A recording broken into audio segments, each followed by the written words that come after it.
The doorman's eyes hit a sniper rifle, but it wasn't for killing, it was for spotting the truth. That day, I brought my new boyfriend, a guy wearing a knit cap. The doorman merely glanced at him. He's not for you.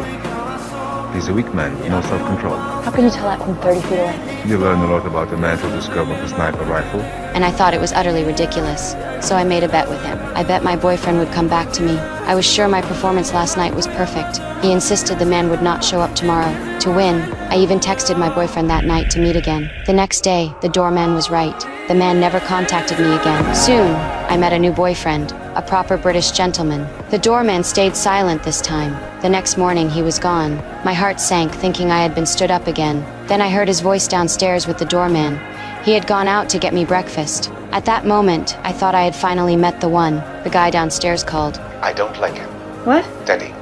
You met him for 30 seconds. Even that was too long. Before long, his initial excitement faded. He became distant. I found out I was pregnant. I was lost and panicked. The doorman comforted me like a father. I struggled with the decision to keep the child, yet he seemed to have already seen through my thoughts. No one is going to judge you. Do what you wish, but don't do it because you're scared.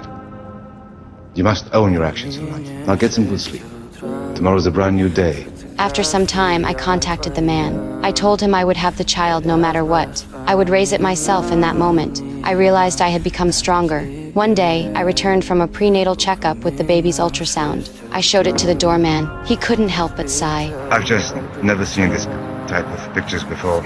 I tore off a copy and handed it to him. From then on, he cared for almost everything in my life. He wouldn't let me lift anything heavy. On the day of delivery, I couldn't push. I felt like giving up. Then his face appeared in my mind. A sudden calm washed over me. The baby was born safely. When we were discharged, I handed the baby to him. He held the child so carefully, afraid to wake it. I couldn't help laughing at his nervousness. These peaceful days lasted until the child was 3. I told him I had a promotion and had to leave. The doorman nodded and said goodbye. He put on his hat and returned to his post. I stepped into the elevator without looking back. We both knew that one extra word could make us cry. 5 years later, I came back with my current partner. I reminded him constantly to behave. I knew the doorman's eyes were sharp. The boyfriend looked nervous when they met. The doorman remained stern and unreadable. I thought it was all over. What happened next moved me almost to tears. You passed it. Cool! What did I do? Nothing. I saw it in her eyes.